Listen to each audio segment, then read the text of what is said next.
Olá a todos, eu sou o professor Felipe Sales, do Instituto de Arte da Unicamp, e esta é uma apresentação que nós gravamos para o Congresso da ANPAP 2020, no qual ele não pôde ser realizado presencialmente em função da pandemia que nos afligiu neste ano, mas foi pedido a que todos os participantes gravassem então suas apresentações dos artigos aceitos. Esta é, na verdade, uma versão estendida, porque o tempo máximo permitido por cada uma das apresentações gravadas é de 10 minutos e, infelizmente, o meu artigo ele ultrapassa bastante isso, mesmo resumindo ao máximo. Então eu resolvi deixar uma versão estendida com todas as informações narradas, ou grande parte delas, a maioria delas, e na qual vocês podem consultar depois nos anais da ANPAP o texto referente a esta apresentação. Então, por favor, fiquem à vontade, se precisarem de mais informações, estaria à disposição. Muito bem. O que eu vou falar é sobre um resultado de estudos de longa data, na qual eu tento aplicar conceitos da psicologia junguiana ao universo do entendimento estético, entendimento da arte, e tenho tido resultados muito interessantes. Aqui eu gostaria de compartilhar com vocês esta formatação, que é o estudo que eu fiz em relação à arte educação infantil, né? Como os aspectos arquetípicos influenciam a arte educação infantil e, portanto, uma abordagem junguiana desse assunto, que eu gostaria de salientar, é muito pouco visitada, né?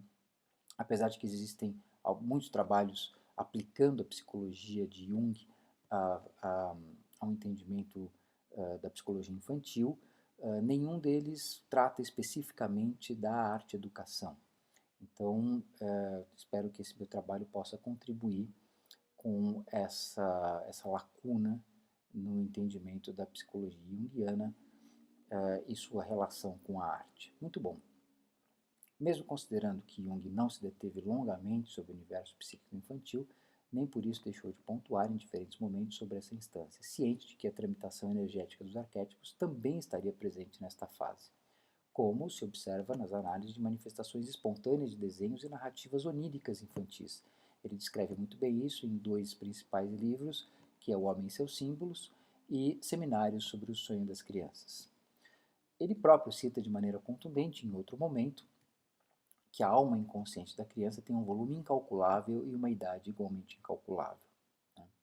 Essa citação esboça a profundidade dos conteúdos psíquicos inconscientes que permeiam a nossa vida e acabam por corroborar o aspecto de que a criança, pelo motivo exposto, não é uma tábula rasa, e sim um ser já com desenvolvimento psíquico longínquo, que se perde numa herança inconsciente imemorial, uma vez que os sonhos infantis, carregados de conteúdos mitológicos e prenhes de sentido, são o resultado dos derradeiros resíduos de uma alma coletiva prestes a desaparecer, que pelos sonhos repete os conteúdos eternos fundamentais da alma humana.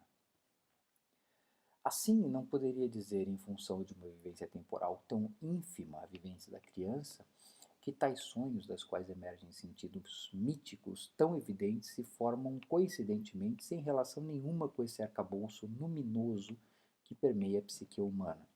Na concepção junguiana, esta vivência é pré-consciente, de caráter primitivo, uma espécie de atualização de símbolos que serão vivenciados posteriormente na vida adulta, cuja autonomia o inconsciente faz brotar.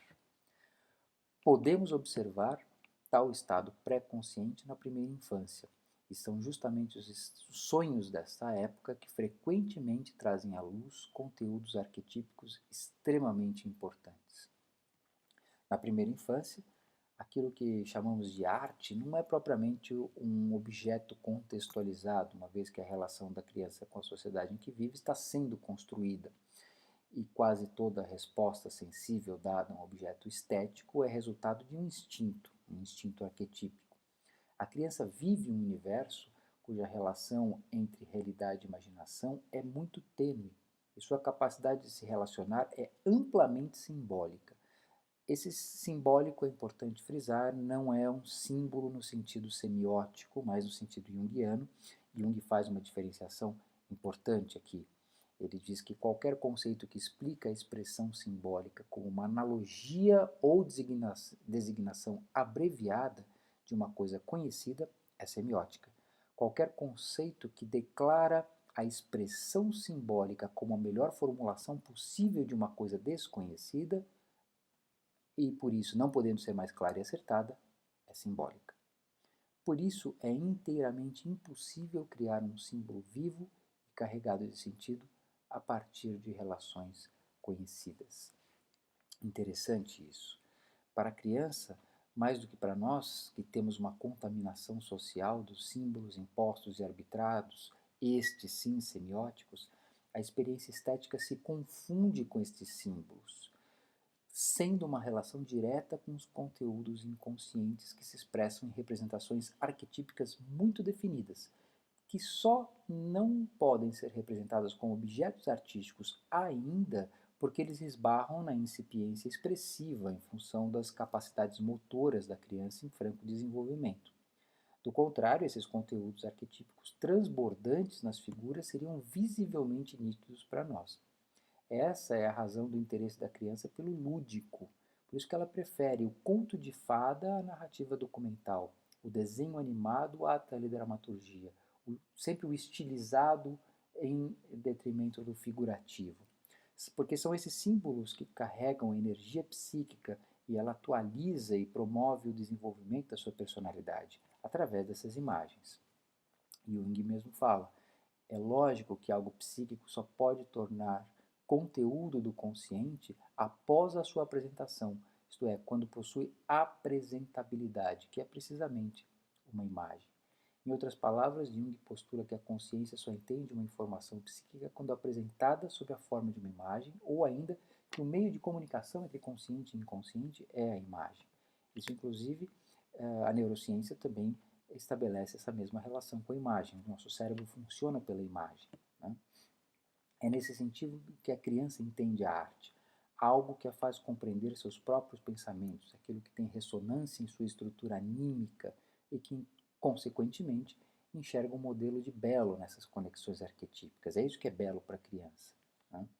Assim, a sintaxe da imagem na infância é igualmente intuitiva, e a tendência comum nas primeiras garatujas, né, os primeiros desenhos das crianças, justamente é desenhar círculos. E eles são testemunho desse potencial, porque exprimem sentidos arquetípicos muito profundos, que envolvem desde a noção de espaço e circunscrição até a energia dos ciclos da natureza, a energia dos mandalas, o entendimento do fluxo contínuo da natureza. E é por esse motivo que as garatujas iniciais das crianças têm semelhanças muito grandes, independente de tempo e localização geográfica. Esta é a beleza para a criança, e aí ela apreende de forma intuitiva o que é a experiência estética, para depois, com maior controle motor, maturidade abstrata, desenvolver, eventualmente, deliberadamente, uma representação em forma de arte. Uma aula de arte, nesse caso, envolve para ela apenas um potencial de descoberta do seu próprio eu, através da expressão, que pode ser física, corporal, sonora ou visual. Né? E como isso se conecta, então, com o aspecto educativo na arte? Como é que se educa em arte? Né? Em primeiro lugar, precisamos considerar as premissas iniciais de que a arte é uma experiência estética advinda de uma relação pessoal entre uma expressão e um modelo ideal. Esse modelo, apesar de único, é interpretado em diferentes graus e, portanto, em diferentes formas no decorrer do tempo e do espaço. Contudo, a conexão que fazemos com esse ideal é natural e espontânea, pois esses ideais se apresentam em formas energéticas arquetípicas. A criança, na sua primeira infância, ela acessa tais arquétipos com uma facilidade muito grande, principalmente por não ter ainda as barreiras impostas pelos padrões sociais e culturais vigentes na sociedade em que vive. Assim, ela busca uma expressão espontânea das formas que traduzem os sentimentos de tais modelos arquetípicos que ela consegue conectar. Entretanto, a criança ainda não tem percepção desse processo e nem ainda a coordenação motora necessária para a expressão consciente, o que impede de traduzir tais ideais em formas precisas, com contornos definidos, né? Conforme essa figura 1 aqui abaixo, né? Essa é uma figura feita por uma criança de 4 anos e ela está cheia de conteúdos físicos concretos, mas que ela não consegue expressar. Mas você perguntando para ela, como eu perguntei, ela disse: não, aqui são as árvores, é o quintal, aqui tem as frutas, aqui tem a mesa, aqui tem. Ela foi descrevendo todos os ambientes que ela estava pintando, né? Muito bem. Por que podemos considerar essas formas de expressão espontâneas como arte infantil, se nem ao menos ela sabe o que é arte, nem o que significa a palavra arte? E claro, o que parece, não se aplica uma conceituação de arte tal qual se aplica para nós, porque para elas não é uma representação, para ela é uma realidade, é uma vivência plena. Para nós aquilo parece arte porque traduz um ideal simbólico que contém elementos sensíveis profundos, a pureza, a espontaneidade, né? São ideais simbólicos, né? Portanto, nós conseguimos ver o belo dessas formas, mas não pela forma em si, mas sim porque elas traduzem os modelos arquetípicos. As crianças nessa idade, até os 4 anos mais ou menos, elas ainda vivem intensamente essa conexão com o inconsciente coletivo e procuram aos poucos mesclar esses sentimentos autênticos com os padrões formais que percebem no convívio social que cercam, né? Onde elas crescem. O resultado é que vão ao mesmo tempo se tornando mais hábeis em relação aos aspectos motores e também absorvendo as formas que percebem no mundo exterior, mesclando a imaginação consciente com as formas conscientes. Uma técnica cada vez mais aprimorada e isso é um processo absolutamente natural. Tá? E o que significa arte-educação nesse período? Né? Significa permitir à criança o livre desenvolvimento das suas potencialidades sensíveis, através do exercício espontâneo da representação dos arquétipos que ela consegue acessar. Não temos nessa fase como pretender ensinar a arte à criança, porque o que elas fazem já é naturalmente arte, conforme consideramos em função da experiência envolvida, a experiência psíquica. Ou, até nas palavras de Rosa Yavelberg, desse modo, o poder atribuído à arte infantil no período orbita em torno da ideia de que sua criação nasce do mundo interno em diálogo com o externo, e não da sua representação tal e qual. Nós, na arte-educação, nessa fase, estaremos apenas ajudando o desenvolvimento sensível, o que é de extrema importância para uma vivência criativa nos anos posteriores. Entretanto, a partir dos 4 anos, a criança já tem condições de entender os próprios sentimentos, nomeá-los, compará-los, e nessa fase é natural que a criança procure modelos para entender a sua própria psique, ainda de forma subliminar, mas principalmente na forma de bonecos, apreciação de desenhos animados, brincadeiras com miniaturas de objetos de uso social e culturais, os carrinhos, as casinhas, joguinhos de chá, brinquedinhos que imitam, né, carrinhos, etc. Elas precisam vivenciar essas brincadeiras no sentido de atualizar o conhecimento sobre si mesma. E ela faz através desses modelos arquetípicos, né? Através da princesa, modelo da mãe, modelo do pai, modelo dos heróis, né? Os heróis infantis. E principalmente atualizando esses conteúdos presentes nos mitos, contos e nas tradições folclóricas de cada sociedade. O que são os heróis, né, dos desenhos animados, se não mitos modernos, né, atualizações de mitos, de arquétipos heróicos atualizados para contextos modernos? É exatamente isso, né? Nas quais a criança ela já sente uma necessidade quase irrecusável de imitar, porque ela precisa vivenciar isso. Então já é possível introduzir aos poucos referências mitológicas que representam aspectos sensíveis puros, e começa aí o entendimento dos potenciais simbólicos das imagens, das fábulas, das narrativas ancestrais. Elas são o passo que antecede a compreensão da arte, articulando a nível simbólico o potencial estético numa expressão criativa material, como um desenho ou um objeto.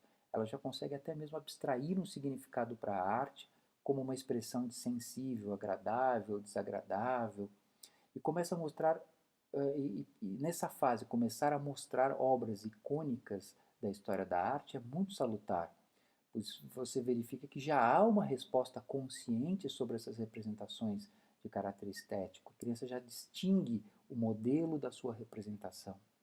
A importância da vivência nessa fase é fundamental, pois a repressão desses conteúdos pode levar há compensações drásticas na idade adulta posteriormente.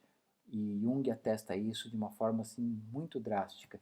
Ele fala assim: infelizmente, o lado mítico do homem encontra-se hoje frequentemente frustrado. O homem não sabe mais fabular. Portanto, nessa fase, é possível conduzir uma efetiva arte-educação, já não mais no plano puramente mental e sensível, mas também no plano das formas artísticas. E aí começam a entrar as diversas teorias da educação da arte, todas aquelas teorias que nós conhecemos de educação da arte, a teoria tradicional, a teoria modernista, pós-modernistas, elas começam, na verdade, a partir daí, quando a criança consegue distinguir o modelo da representação, né? Mas que, novamente, não se trata ainda de uma educação voltada para formar artistas do ponto de vista técnico, e sim desenvolver sensibilidades, uma vez que a arte é uma expressão sensível. A crítica que se faz comumente ao ensino de artes pode ser sintetizada numa frase de Denise Nalini, né, que diz que presenciamos cotidianamente as crianças expostas às imagens estereotipadas referendadas por uma indústria cultural com propostas como colorir desenhos xerocados de super-heróis e personagens de desenhos infantis, desenhos vinculados às datas comemorativas, como colar algodão no Papai Noel nas orelhas do coelho de Páscoa. Bem, essa crítica ela é válida, mas não é necessariamente um caso digno de condenação absoluta. Por de certa forma, nessas figuras estão mitos atualizados que encerram arquétipos igualmente fundamentais, por isso que eles sobrevivem até hoje. E é preciso deixar vivenciar essas correspondências. Claro que é importante que elas não permaneçam estanques no imaginário infantil, trazendo também, e aí entra o educador, que pode trazer também outras formas mais sofisticadas para contrabalançar uma eventual pobreza estilística.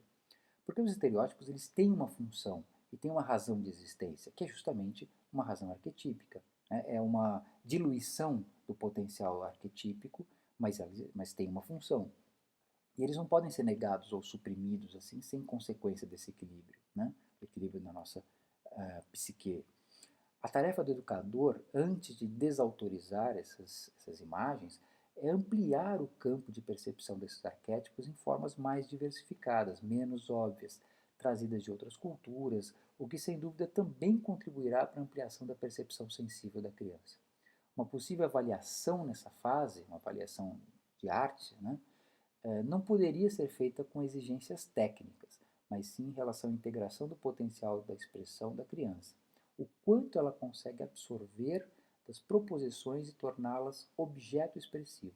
Essa é a efetiva arte-educação nessa fase, mostrar que o objeto em si atende a um modelo arquetípico maior e, portanto, suscetível de uma experiência estética, né? Quiçá artística. Nessa fase, a criança já identifica esse sentimento estético, né? Então o educador ele pode direcionar para que esse objeto possa ser entendido nessa dimensão.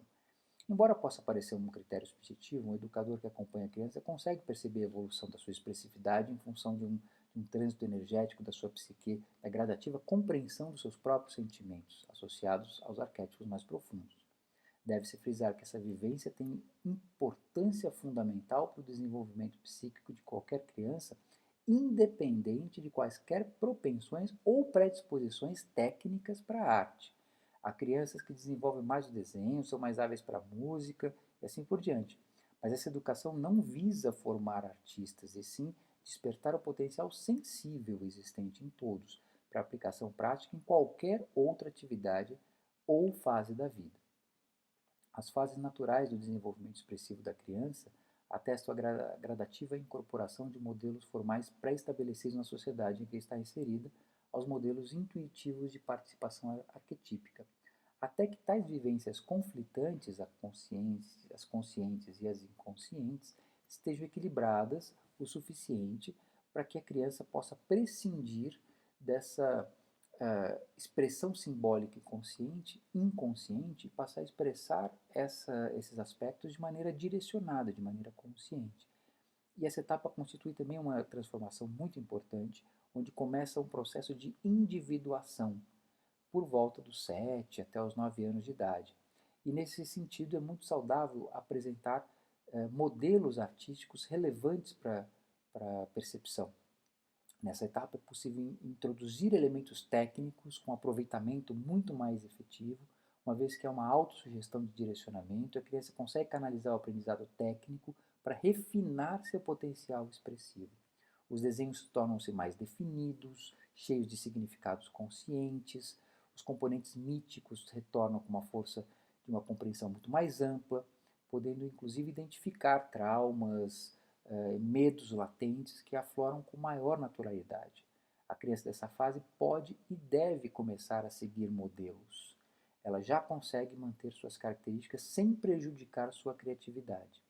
E aprende sobremaneira com o desenvolvimento técnico de padrões pré-existentes. Ela quer imitar padrões pré-existentes, porque ela já quer evoluir com mais profundidade, sem que isso seja um fator limitante. Né? Isso pode ser muito bem expresso nesse outro desenho, nessa figura que foi feita por uma menina de 7 anos e meio, mais ou menos. Né? Então vocês percebem que já é um desenho com conteúdos muito bem definidos, com contornos mais definidos, quer dizer, as coisas já têm uma importância simbólica muito mais precisa, não que no desenho da criança mais nova não tenha, né? Mas aqui ela já tem condições de expressar isso melhor, então ela consegue seguir modelos. Né? Essa que é a grande diferença e é a evolução. Né? É apenas nessa fase que a gente pode instituir uma avaliação disciplinar, né? Uma vez que é possível ter um retorno dos critérios objetivos, tecnicamente falando, dado uma proposição pré-definida de planejamento de aula. Né? Muito bem. Se entendemos a arte como uma expressão que encerra em si uma experiência estética, né? Portanto modulada segundo um sistema arquetípico, um modelo arquetípico, todas as manifestações infantis podem ser consideradas artísticas, né? Em um sentido amplo, a não ser que estejamos nos referindo apenas a manifestações estéticas conscientes como tal, enfim. Mas é apenas uma questão semântica, porque de qualquer forma, como a criança vivencia isso muito naturalmente, esse trânsito sensível, então praticamente nós poderíamos dizer que tudo que a criança faz é artístico. Né? E a arte da criança tem uma função compensatória dos aspectos conscientes e inconscientes. Função esta natural e necessária para a formação psíquica individual, que na idade adulta irá se manifestar. A busca inerente e intuitiva por esse equilíbrio passa pela representação simbólica de formas inconscientes que se tornam aos poucos integradas à estrutura anímica, podendo aflorar como talentos artísticos ou não. O objetivo da arte-educação nesse sentido é fornecer subsídios plenos para a capacidade de equilibrar os níveis sensíveis através das representações visuais ou sonoras, operando como mediadoras do trânsito consciente e inconsciente, favorecendo a integralização da estrutura psíquica. E a isso nós podemos chamar de educação sensível. Consideramos que a arte-educação, até pelo menos os 7 anos de idade, tem muito mais esse caráter amplo de educação sensível do que o ensino formal de artes, encarado numa perspectiva tradicional. Casos específicos de talentos mais proeminentes, em função de predisposições ulteriores, podem levar ao desenvolvimento de uma personalidade artística, mas são observados nesse caso interesses espontâneos mais profundos, fazendo com que a educação artística apenas acelere um processo que em si já seria natural. Para todas as demais situações, a arte-educação constitui um elemento de importância capital para a percepção física e psíquica do nosso mundo, bem como na nossa capacidade de interação sensível, sendo um tipo de educação sumariamente necessário. A não observância dos potenciais energéticos envolvidos nesses processos tende a transformar o ensino de arte numa atividade recreativa de menor importância, cuja tendência a longo prazo seria de sublimar nossa capacidade de vivenciar potenciais energéticos através da fruição estética ou da expressão sensível. O mito, nesse caso, perde a função de imagem arquetípica e a resultante pode ser a perda do potencial sensível. Potencial esse que canaliza as energias estancadas da psique para a fabulação e a vivência mítica do homem. Jung fala, Os pacientes que têm um talento para a pintura e o desenho podem expressar seus afetos por meio de imagens. Aqui também se tem um produto que foi influenciado tanto pela consciência como pelo inconsciente. Produto que corporifica o anseio de luz por parte do inconsciente e da substância por parte da consciência. Vocês vejam que combina, né, a prática artística, ela combina essas duas realidades, a realidade consciente, material da substância, com a capacidade inconsciente do desejo de luz, do desejo de equilíbrio para a nossa própria psique, e daí a importância do exercício artístico. Né? A repressão desse ponto energético, o desenvolvimento do equilíbrio psíquico pela expressão através do prazer estético, pode representar, se não houver outro componente que a substitua, falta das energias regulatórias do aparelho psíquico. Aparecem as insatisfações, as ansiedades, apegos a doutrinas, dogmas, bem como regras e convenções sociais, como tábua de salvação. Sem a janela aberta na caverna platônica para vislumbrar o belo ideal, a energia psíquica ficaria estancada em seu próprio processo de autorregulação e precisaria apelar para algum outro artifício, no sentido de buscar novamente um outro ponto de equilíbrio na estrutura psicológica. Sem a arte, toda a necessidade da psique em dar vazão a esse processo fica comprometida. Jung adverte muito bem com propriedade. Não havendo o mundo intermediário da fantasia mítica, o espírito fica ameaçado de congelar-se no doutrinarismo. E, também, o homem satisfaz a necessidade de expressão mítica quando possui uma representação que explique suficientemente o sentido da existência humana no cosmos, representação que provém da totalidade da alma, isto é, da cooperação do consciente e do inconsciente. A carência do sentido impede a plenitude da vida e significa, portanto, doença. Fica clara, portanto, a importância da arte e sua educação na cultura da humanidade em qualquer suporte, época ou meio de manifestação. A criança nada mais faz do que vivenciar plenamente essa representação, razão pela qual consideramos importante rever os processos pedagógicos de educação artística com base nesses conceitos, que a um só tempo não apenas desvelam um universo de manifestações artísticas infantis, como também explicam sobremaneira a necessidade patológica de atividades artísticas na esfera da humanidade. Muito bem, é esse o que eu tinha para dizer, é isso que eu tinha para dizer. As referências, as notas bibliográficas e tudo mais estarão no artigo publicado nos anais da ANPAP. Basta vocês procurarem, então, na internet por esse artigo. Muito obrigado e até uma próxima oportunidade.